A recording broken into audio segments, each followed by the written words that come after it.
Chapter 551. Orissa glanced at the clock and was startled to find that it was already very late. She went over to Mary. "What would you like for dinner, Mary? Let's just eat at the hospital. As I'm not a big eater, there's no need to trouble yourselves for me." Mary thought about the amount of food she had brought back at noon and felt it was a waste if she did not finish it. "It's no trouble," Orissa said as she tucked Mary's quilt in for her. "We want some dinner anyway. There's no trouble in having you join us. I'm just happy to be able to care for you. Are you hungry now? I'm about to head to the hospital cafeteria to get a snack myself." Mary shook her head. "I'm not hungry. I just had some breakfast food with you, remember? That hasn't even been digested yet." At that moment, Ethan entered with a big bag of food. "These are from Mr. Graham, Miss York." Orissa did not expect Benjamin to follow through with his promise. "What is it?" "It's a delicacy around these parts." Ethan placed the box on the coffee table as he spoke. "These are for you and the children." Orissa came over. "Is there anything Mary can have?" "I asked Mr. Bailey. He said she could have these saltine crackers." Ethan opened a packet and filled the whole ward with its fragrant aroma.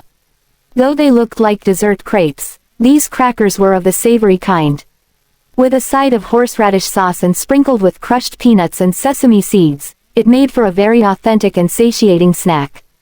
Just looking at it made the children's mouths water. Jessie swallowed. "Wow, it looks delicious." Ethan smiled. "There's more in there. Hurry up and have some, Miss York. They taste their best while they're hot." Orissa nodded and gestured at Ethan. "Please, join us. Would you like to try some, Mary?" she said after bringing some back to the hospital bed. Mary waved her hand. "Enjoy it, my dear.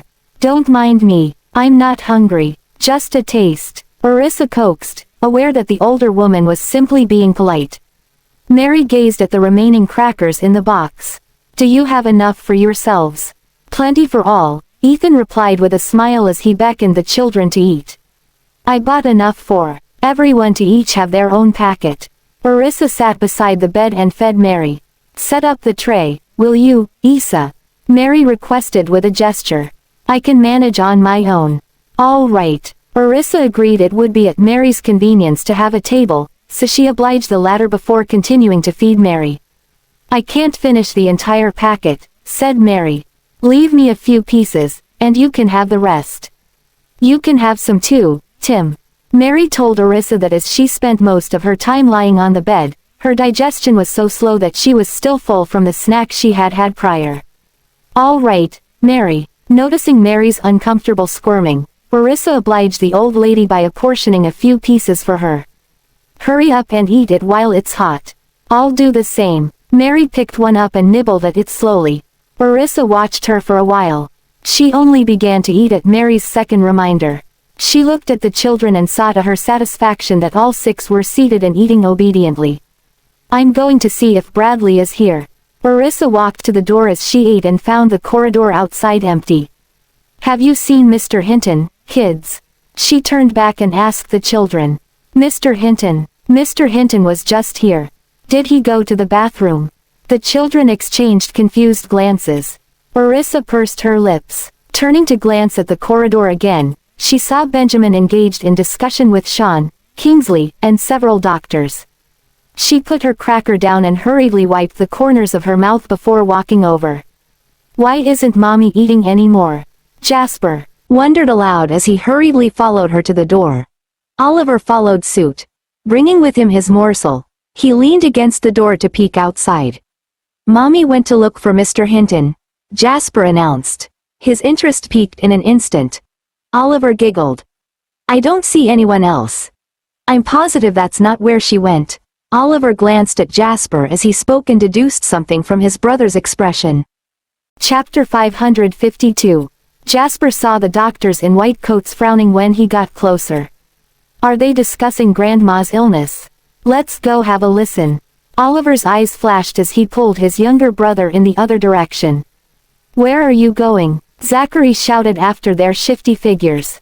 "We're going to pee," Oliver called back and ran in Jasper's wake.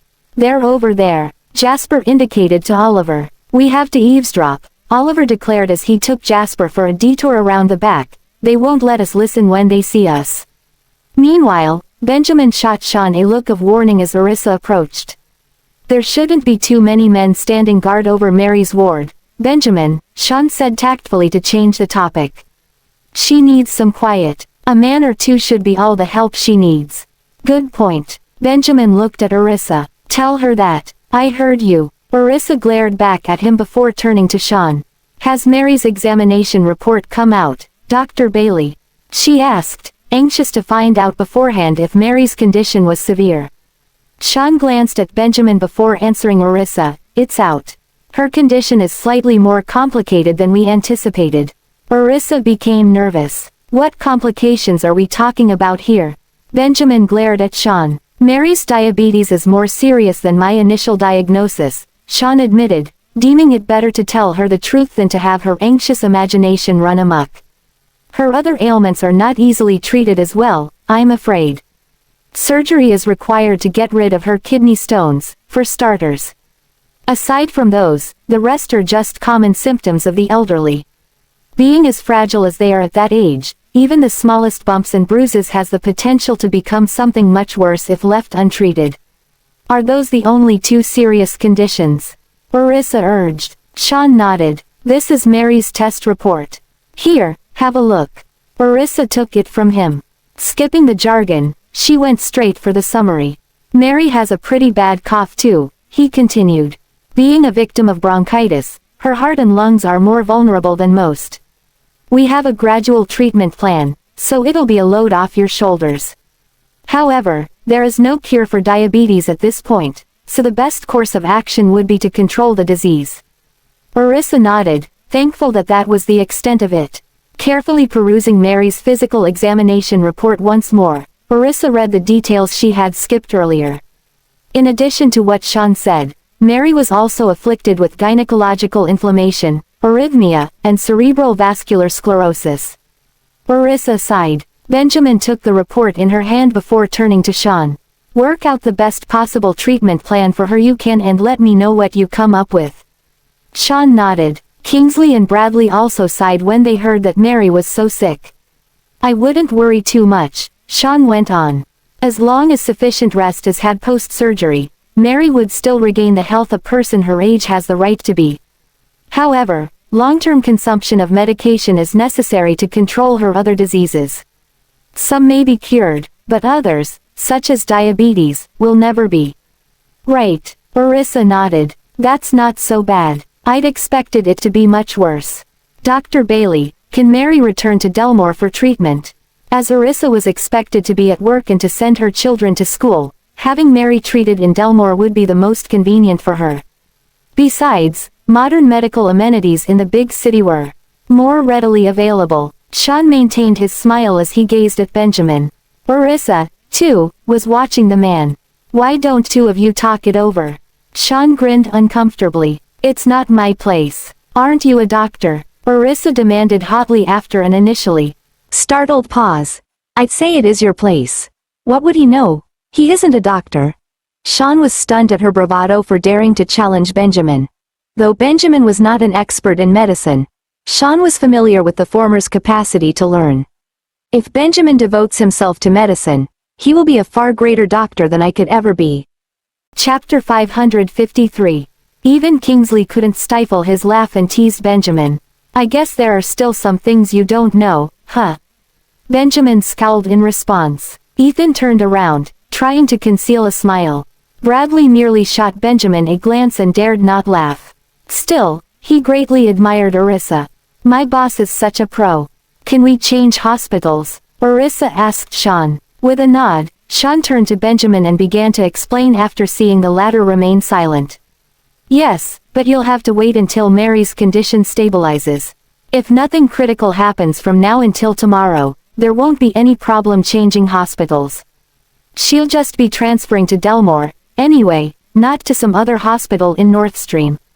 Okay, I'll let Mary know. Orissa nodded and returned to the ward. I'll come with you. Benjamin followed her. Orissa paid him no attention. She could feel the man giving her an occasional glance, but she pretended not to notice. Are you upset? Benjamin's lips curled slightly at the sight of the woman looking angry. I'm not. Orissa huffed. You look like a puffer fish with your cheeks like that, Benjamin remarked while pinching her face. Orissa turned and glared at him. Did you ask Sean to hide the truth from me? Benjamin's brows knitted slightly. Didn't you see the report? The woman pursed her lips. It was true, she had seen it. Is Mary really okay? Seeing how worried she looked, Benjamin gave her cheek another pinch. She's fine. Sean was telling you the truth. I initially told him not to, but that moron went against me anyway. Orissa's lips twitched. Well, I would have found out sooner or later, wouldn't I? In fact, I can take better care of her now that I know how she's doing. Look, you're frowning again. Benjamin reached for her forehead. Evading his touch, the woman turned and headed into the ward. Inside there, she saw only Gavin, Zachary, Jesse, and Tim. Where are Oliver and Jasper? They went to take a poop, Mommy, Zachary answered solemnly. Nodding, Orissa stood next to Mary. Is your head still hurting, Mary? I'm much better now, thank you. Mary just had her IV needle removed. Then, Orissa noticed how the green on the back of Mary's hand seemed to be spreading further. Does it hurt here, Mary? Yes, from the needle. The elderly woman glanced at her hand. She had grown accustomed to its appearance. We have to do something about this. Orissa furrowed her brows tightly as her heart ached. Will she be able to continue getting injected on this hand? I can't even see her veins anymore. Tim walked over with a frown. This always happens to Grandma, Miss York. Whenever she gets hurt, her small injuries turn into big bruises. It takes about 2 weeks for the bruises to disappear, he elaborated, feeling Orissa's pain. Orissa gazed at Mary in shock. Is that true? It is. I get large bruises just from bumping into something, and it takes so long to heal, the old woman replied, not thinking much of her condition. Hearing that, Benjamin explained, this is a sign of diabetes. Even a small cut takes a long time to heal. That's because when your blood sugar levels are too high, your white blood cells become less capable of fighting off infections. Irregular blood sugar levels also cause your platelets to gather excessively at the site of an injury, which is good for stopping any bleeding, but not when it comes to healing. In fact, high blood glucose causes stiffening of your arteries and narrowing of your blood vessels, which then impair wound healing because of insufficient blood supply. He continued, diabetes affects the nerves too, but it's worse on the legs. You'd feel numb and weak, and once you get hurt, you'd become increasingly less sensitive to pain. All of these affect how your wounds heal. It's not as bad if you get an injury on the upper limbs. You'd probably just have a bruise. But if you get hurt on the lower limbs, every injury tends to grow into a large patch. Your entire calf could even turn black depending on how severe the injury is. These are what reduce your body's ability to heal wounds. Chapter 554. Just take care of yourself and try not to get hurt. It'd be hard to recover once you bleed, Benjamin concluded. Orissa stared at him in awe. How does this guy know so much? Mary couldn't quite believe her ears. I have diabetes. Meanwhile, the children's eyes were filled with admiration. He's so smart. However, Tim wasn't just amazed, he was also concerned. Will Grandma get better, Mr. Graham? There was a pang in Benjamin's heart as he saw the anxious look in the boy's eyes. There's no way to cure diabetes at the moment, Tim, he answered while crouching down and pulling the child over. We can only try to control it and keep her condition stable. It doesn't help that she's had this illness for a while now and that she's old, but Mr. Bailey has said that things won't get worse for her as long as she takes her medication for as long as possible. Tim bit his lip. That means she'll have to go through this every day. Benjamin caressed the boy's head. Diabetes is a chronic illness. Taking long-term medication is the only way to deal with it. Orissa gave Mary an assuring look, although the latter insisted she was fine. Then, the younger woman came over to give her son a hug before shooting Benjamin a glare. Couldn't you have put it in a gentler way? How worried this poor boy must be now. Benjamin merely glanced at her. Mary wasn't in a critical condition, but he silently agreed to be more tactful with his words. Now that we've figured out the cause of Mary's condition, things will get better for her once she takes her medication. She won't have to suffer like she used to. She'll be much better for sure. We'll just have to take good care of her, make sure she doesn't get hurt, and keep track of her diet. She can live the same way we do." Tim nodded despite still biting his lip. He was just worried about his grandmother. It pained him that Mary still had to go through such ordeals at her age. The child walked over and held the old woman's ashen palm. "Don't be afraid, Grandma." Mary felt incredibly touched. "I'm not afraid. Haven't I gotten by all this while without any medication? Besides, your daddy just said this is a chronic illness. I'll be fine as long as I take more pills." Tears threatened to spill from the sides of Tim's eyes, and the sight of that made Mary's heart hurt. She reached out to wipe his tears. "Don't cry, silly, I'm not going to die." Orissa gazed at the old woman. Keeping a positive mindset was beneficial when one was ill. "Trust in Dr. Bailey and his team, Mary. They'll give you the best possible medication. In fact, you may even be able to stop taking medication if you get better. What matters most is to watch your diet.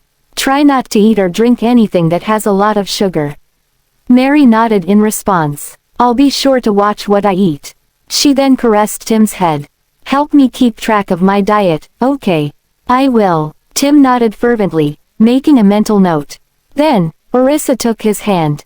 "Go pour your grandma a glass of water." "Okay." The boy quickly did as told. "Get some rest, Mary." After tucking the old woman in bed, Orissa began to advise her on things she had to look out for. Diabetes is a serious condition, but you can get better as long as you're treated on time. We'll have to make sure you don't catch a cold, though, because it'd also be difficult for a person with diabetes to recover from that. Benjamin walked toward the couch, his heart feeling relaxed from hearing the woman's tender voice. Gavin and the other children were more relieved after hearing his explanation of Mary's condition. "Is her condition really no big deal?" asked Gavin. Benjamin turned to the children who now gazed at him eagerly. "It won't be as long as she follows through with her treatment," the man answered with a slight nod. Gavin beamed. "We'll take good care of her, then." Benjamin's gaze fell on Zachary and Jesse. "Don't you two have to go to school?" The three children instantly exchanged glances. Chapter 555. "We still have to go to school while we're here?" Zachary asked in astonishment. Benjamin felt tickled to see the children's intense reactions, but he tried to play it cool and nodded expressionlessly. Of course. He couldn't help but want to tease them. "I'll get Ethan to take you to school." The children's jaws fell to the floor. "But we want to go to the school in Delmore." Gavin was the first to protest. "It's not like we'll be here for a long time. Why do we have to change schools?" Benjamin stared at him for a few seconds. "This kid still hates going to school. Your brothers will go with you." A look of envy formed on Tim's face as he heard Benjamin talking to the other children about school. He wanted to go to school too, but he didn't have the money. "Will Tim be going too?" Zachary gazed at Benjamin with puppy eyes before turning to Tim, who was in the midst of bringing his grandmother some water. "Of course. All 6 of you have to go to school." Upon hearing that, Tim became so filled with excitement that the hot water from the glass began to spill. Orissa rushed over and put the glass aside before wiping the water off her son's hands. "Does it hurt?" Tim's heart skipped a beat when he saw the woman use her own shirt to clean him up. "No," he answered, shaking his head. Orissa then observed the boy's hand. "It's not red." Feeling concerned, Mary sat up too. "Be careful, Tim." "Okay." The child nodded obediently. Benjamin gazed at him deeply as the other children ran toward him. "Did you get hurt, Tim?" "No." Tim shook his head. Orissa blew on his hand before turning to leave. Tim stared at her, not knowing where she was headed. "Where are you going, Mommy?" Jesse ran after her, but she was just too quick. "Mommy didn't wait for me," he exclaimed after returning to the ward. "I guess she went to get some ointment for your hand." Zachary understood Orissa well and immediately knew where she had gone off to. Tim was visibly surprised. "But I'm not hurt." Zachary smiled. "The water didn't hurt you, but you'd still feel better after using some ointment." Tim glanced at him before turning his attention back to Mary and giving her the glass of water. "Be careful, Grandma. Use a straw." Gavin placed a straw into the glass for Mary. "I'll help myself," the old woman remarked, feeling touched by the children's kindness. Meanwhile, Orissa spotted Oliver and Jasper while making her way to Sean's office. "Where are you going, Mommy?" The children ran toward her. Tim scalded his hand, "So I'm getting him some ointment." "Is it serious?" they asked, their faces filled with worry. "No, he just got some hot water on his hand," the woman answered before quickly walking away. "Get back to the ward." The two boys glanced at her before returning to the ward. "Is your hand okay, Tim?" They quickly took their brother's hand and eyed it. "I'm fine," Tim replied, feeling moved. "How did you know?" Jasper grinned. "We bumped into Mommy just now. She's gone to get you some ointment." Tim's eyes lit up as he turned to Zachary. He was right. Zachary smiled at him. "Wash your hand with some cold water, Tim. Mommy will be back real soon," he urged. Tim shook his head. "It's just a slight burn. It doesn't hurt anymore. Come over here, Tim." Benjamin walked out of the restroom with a handkerchief and called out to the boy. Seeing how stern the man looked, Tim walked toward him obediently. Mr. Graham, Chapter 556. Benjamin looked down at the boy before kneeling, pulling the latter's tiny hand over to him, and wrapping it with the handkerchief. "Be careful next time." The man's voice became much gentler. "Okay." The child blinked, feeling the man's concern for him. Benjamin then walked out of the ward while continuing to hold Tim's hand. "Where are we going, Mr. Graham?" the boy asked in confusion. "To see your mommy." Benjamin shot him a glance. Tim remained puzzled. "But she'll be back soon." Still, he agreed to follow the man. Gavin and the other children watched as the two left, their eyes widening. "Mr. Graham can't leave Mommy alone, can he? He just doesn't want to admit it," Jasper exclaimed with a sigh, imitating the way adults spoke.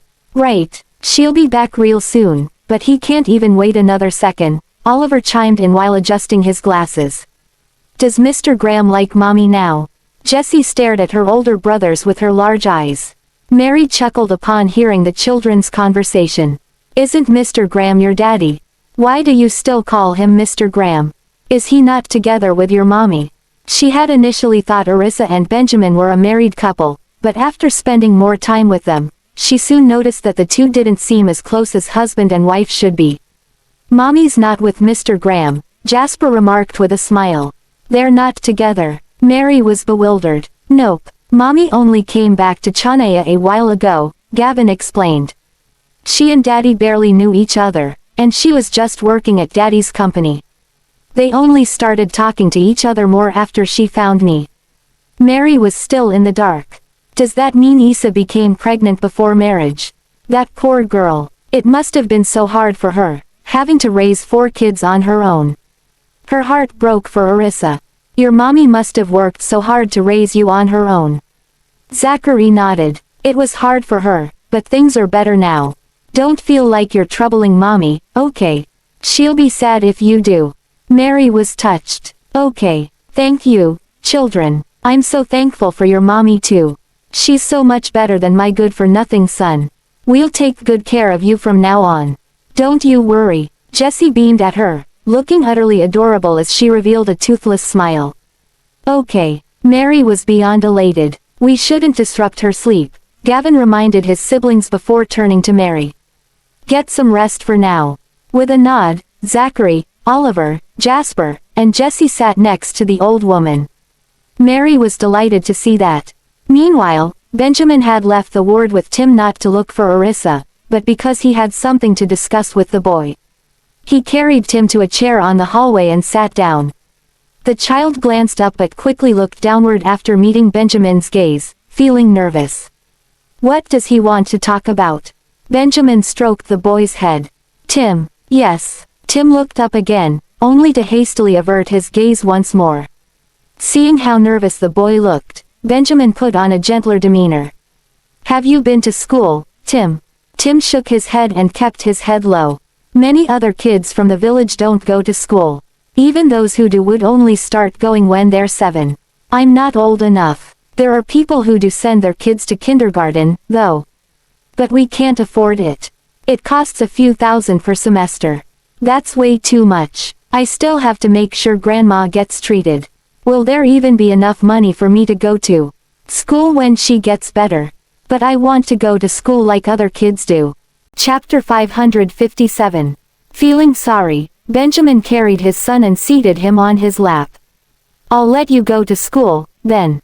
Do you want to? He asked gently. Tim nodded before hurriedly shaking his head. Benjamin was befuddled. Do you want to go, or do you not want to? The boy bit his lip. I don't want to. I want to look after Grandma. Benjamin was glad to see how thoughtful and appreciative this child was. There'll be other people looking after your grandma, but you're at the age where you should be learning. This isn't something you should hold back on. I'll sign you up for school so you can go with Gavin and Zachary, then you can keep your grandma company after your classes are over. Tim was visibly fazed, but he still worried about Mary. Who will look after Grandma? Benjamin noticed the boy's concerned gaze. There'll be nurses and your mommy to care for her. If you're still worried, I can get the butler to look after her at the hospital too. She'll also have Mr. Bailey and the other doctors tending to her, and they'd be any time better than you taking care of her. Tim pondered for a moment and frowned. Won't it cost a lot of money? I can't afford to hire so many people to look after Grandma. Benjamin smiled. It's definitely going to cost a bit to look after a patient, but an amount like this means nothing to me. You don't have to worry. Tim gazed at the man seriously. I can't squander your money like that. How about this, Mr. Graham? Lend me some money, and I'll return it when I start making my own. You can also charge me interest. Is that okay? Benjamin froze in surprise. This kid even knows about interest charges. Sure. To ease the boy's unsettlement, he could only agree. Then, Tim flushed slightly. I don't know how to write, Mr. Graham. Could you write up an IOU? I'll sign the document with my thumbprint. I promise I won't bail. Benjamin turned to a bodyguard, signaling him to do as requested. Orissa returned after getting some ointment only to spot the father and son duo seated outside. She didn't know what they were up to, but she had arrived just in time to see Tim placing his thumbprint on a piece of paper. The woman strode over. What are you two up to? Tim immediately tensed up as his face turned crimson. Benjamin glanced at her before putting the IOU away. Nothing. However, Orissa swiftly grabbed the piece of paper from him. She exploded upon reading its contents. Are you that shameless, Benjamin? How could you sign an IOU with your own son? You should be the one paying for all this, to begin with. Why are you being so calculative? She was so close to calling him a cheapskate. Benjamin merely frowned and said nothing. No, Miss York, I'm the one who asked to sign the IOU, not Mr. Graham. Please don't blame him. Tim hastily tried to clear up the misunderstanding. You wanted to sign it? Orissa asked in shock. She then glanced at both the father and son. Yes. Tim nodded gravely. The woman shot Benjamin a glare in response to the smug look he was giving her. Why didn't he say so earlier? Then, she carried the boy and began to rub the ointment on his hand. I can afford to pay for your grandma's treatment, sweetheart, she explained. You don't have to borrow money from him. Tim stared at her. It's okay, Miss York. I'll make lots of money when I grow up. Seeing how determined the child looked, Orissa felt relieved yet heartbroken at the same time. What a kind boy he is. He's always thinking about others. Benjamin leaned into her ear and whispered, if he wants to borrow money, let him. It's not like I'll ask him to repay me. Orissa gave him a side glance. He hinted at her to respect the boy's decision. With that, the woman sighed internally before turning to the child in her arms. Do you feel better now, sweetheart? Tim nodded. Thank you, Miss York. Orissa ran her fingers through his hair before carrying him back into the ward. Does Grandma have other illnesses aside from diabetes, Miss York? The woman gave her worried-looking son a peck on his forehead. Nothing serious. Just some common issues that many older people have. She didn't want to tell him too much, lest he grew even more fretful. Chapter 558. Tim looked at the woman. Really? Yup. Mr. Bailey and his team will take a close look at your grandma's condition and find out the best way to treat her. When that happens, she'll slowly get better, and she won't be as sick as she is now, Orissa assured patiently, hoping to make the boy feel better. Thank you, Miss York. Orissa couldn't resist his smile. You're welcome. It's all thanks to your daddy. He's the one who brought together such a wonderful team of doctors. Tim turned in Benjamin's direction. Despite answering a call, the latter kept his eyes on the mother and son. Thank you, Mr. Graham. Benjamin nodded in response. Orissa glanced at the man who had picked up the phone before turning away and carrying Tim back into the ward. After eating dinner with Mary, she then had Benjamin take the 6 children back to the hotel to rest. Let's head back and get some rest. Sean and Kingsley will be here keeping watch. While speaking, Benjamin gave Sean and Kingsley a glance. Kingsley opened his mouth and wanted to disagree, but he ultimately kept his mouth shut. Meanwhile, Sean was Mary's attending physician and had to stay either way, so he was amused to see how stumped Kingsley looked. You can keep me company, he exclaimed, patting his friend on the shoulder. The latter merely shot him a glare. There's no need for that. You should all go home and rest. There'll be nurses to check on me. No. Mary didn't want to trouble them. It's fine, Mary. I'm always up late, Kingsley urged nonchalantly. Besides, I can also get some shut-eye after you've fallen asleep. I've looked after my grandfather, so I'm kind of experienced. Then, he turned to Benjamin and Orissa. You can all head back. With that, Benjamin bid Mary goodbye before returning to the hotel with Orissa and the children. That was Tim's first time being away from the old woman, and he stared out the window at the hospital while seated in the car. Orissa patted his head as she saw that. Don't worry, the doctors will do a far better job taking care of your grandma compared to us. She wouldn't be able to sleep if we were still there, anyway. Hearing that, Tim bit his lip, still unable to stop thinking about Mary. Have you never been apart from your grandma, Tim? Seeing how the boy looked close to tears, Zachary struck up a conversation in an attempt to distract him. Tim nodded. We've been apart before during the day, but never at night. He had to work for money during the day while still in the village, so being apart from Mary was only necessary. Why don't you think of now as daytime, then? Oliver suggested. Why did you have to be apart during the day? Jasper asked. Tim pursed his lips, choosing not to tell them the reason. Don't worry, Tim. I've been apart from Mommy before too, but I wasn't scared because all my brothers kept me company. So even if you're not with your grandma now, you still have us. We're here with you, and so is Mommy, Jesse assured while hugging Tim's arm. Zachary couldn't help but chuckle. Jesse, have you forgotten how you cried this morning just because you couldn't find Mommy? The little girl turned scarlet immediately. You cried because Mommy wasn't around. Gavin felt sorry for his sister. Jessie lowered her head and glanced at Gavin sheepishly. I just wasn't used to not having Mommy around. Unable to contain her laughter, Orissa stroked the girl's head lovingly. Benjamin gazed at the mother and her 6 children before focusing on Jess's flushed face. This kid is way too spoilt. Still, he couldn't help but feel guilty upon hearing that the girl had cried because of Orissa's absence this morning. It was his fault. The man also used to treat her poorly before learning that Gavin was not his only child. He even accused the other children of not belonging to him. You'll always be with your mommy from now on, Benjamin declared to the children. Chapter 559. Jessie was thrilled to hear that. Mommy, Mr. Graham says we don't have to be apart anymore.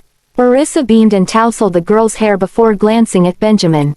You'd better not forget what you just said, Graham. Benjamin gazed at her in amusement. Why does she keep doubting whatever I say? Have I ever gone back on my word? Tim, are you hungry? He turned to the boy. Nope. Tim shook his head. I'm hungry, Gavin, Zachary yelled. Will you buy us food? Oliver grinned and turned to the oldest boy slyly. Your treat, Gavin. He grew up with Mr. Graham, so he's definitely loaded. Gavin merely smiled at his brothers. Daddy will pay for our food. Benjamin huffed. Your brothers are asking you to buy them food, but you're shoving the responsibility to me. How are these two the same? They're not. My money belongs to me, but your money isn't ours, the boy argued.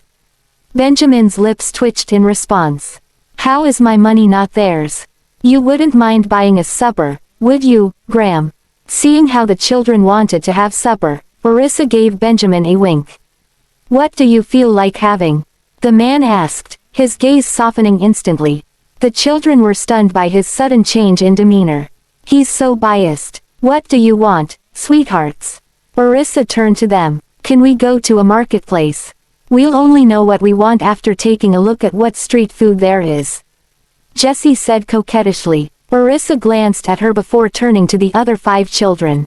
Gavin, Zachary, Oliver, and Jasper nodded in agreement. Okay, to the marketplace it is. She answered cheerily. Let's go grab some supper, Tim. Seeing that everyone was going, Tim nodded. Orissa looked forward to taking him to enjoy some street food. Benjamin instructed the chauffeur to take them to a marketplace. As soon as they arrived, he frowned at the surroundings. Let's go somewhere else, he remarked with disdain. Why, all marketplaces are the same, Orissa insisted. They're actually very clean, even if there are lots of people. She wasn't overly particular about cleanliness. Let's get supper, sweethearts, she exclaimed, carrying each child out of the vehicle. Gavin and Zachary each took Tim's hand, while Oliver held Gavin's and Jess's. Jasper also linked hands with Jessie. The 6 children stood in a row hand in hand. Orissa was tickled to see that, and she tugged onto Gavin's hand. Stay close with each other, sweethearts. Got it, the kids replied in unison. The woman was beyond proud to see her 6 adorable children looking exactly like one another. Benjamin had no choice but to follow them since they had already exited the car, and he walked closely behind Jasper. Not accustomed to being around so many people, the man extended an arm toward a bodyguard, who then hurriedly removed his sunglasses, gave them a wipe, and handed them to the former. Benjamin put the sunglasses on before taking Jasper's hand. Turning around to see him, Jasper let out a titter. Benjamin gazed down at him. What's so funny? Jasper merely chuckled again. Then, Jessie, Oliver, and Zachary began to laugh too. Even Tim's lips couldn't help but twitch. Glancing at Benjamin, both Gavin and Orissa pursed their lips, trying to suppress a laugh. Benjamin raised an eyebrow upon noticing their expressions. What's with those looks? Orissa coughed. Why are you wearing sunglasses at night, Graham? Are you sure you can see? With a narrow of his eyes, Benjamin removed the sunglasses and handed them to her. Chapter 560. Why don't you put them on and find out? Noting the serious look on his face, Orissa skeptically took the sunglasses and put them on.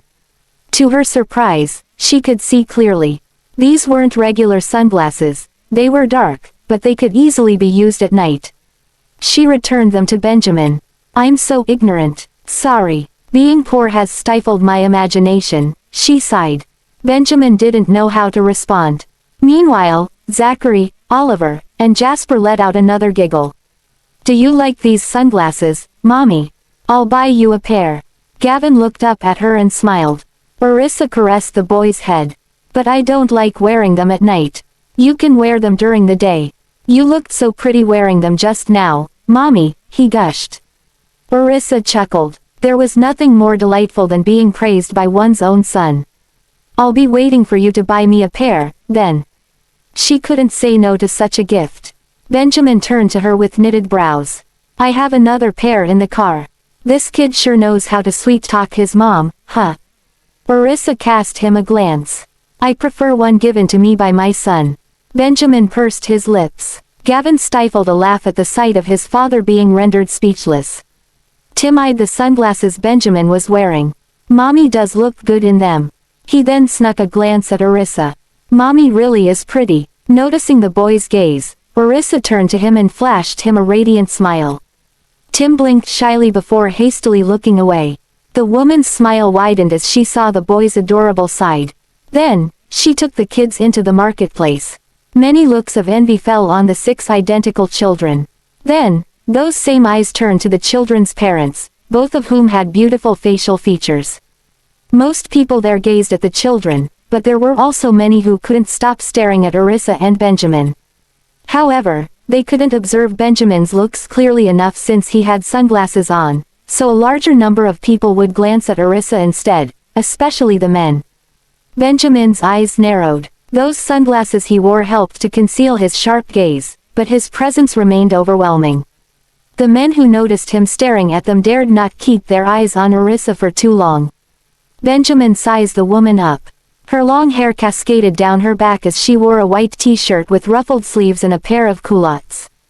Her silky, flawless skin added to her youthfulness. Then, the man gulped as his eyes wandered down to her small waist, rounded hips, and slender legs. He scowled upon noticing all the men turn around to look at Orissa as they walked past her. "Get my coat," he ordered the bodyguard from before. "Yes, Mr. Graham." The guard quickly returned to the car. The children didn't know what Benjamin was up to. "Are you cold, Mr. Graham?" Jesse inquired. "I'm not." Passers-by began to mutter among themselves. "So, he's not their dad. They're not his kids." Benjamin's face fell even more. "Are you all blind? Can't you see they're the spitting image of me?" Hearing those words, Orissa turned to Benjamin in amusement, only to suppress her glee upon noticing his darkened expression. "What do you feel like eating, sweethearts? I'll buy whatever you want." She turned to the children. "Mommy, I want ice cream. Can I get sausages? Oxtail soup for me, Mommy. Barbecue skewers, please."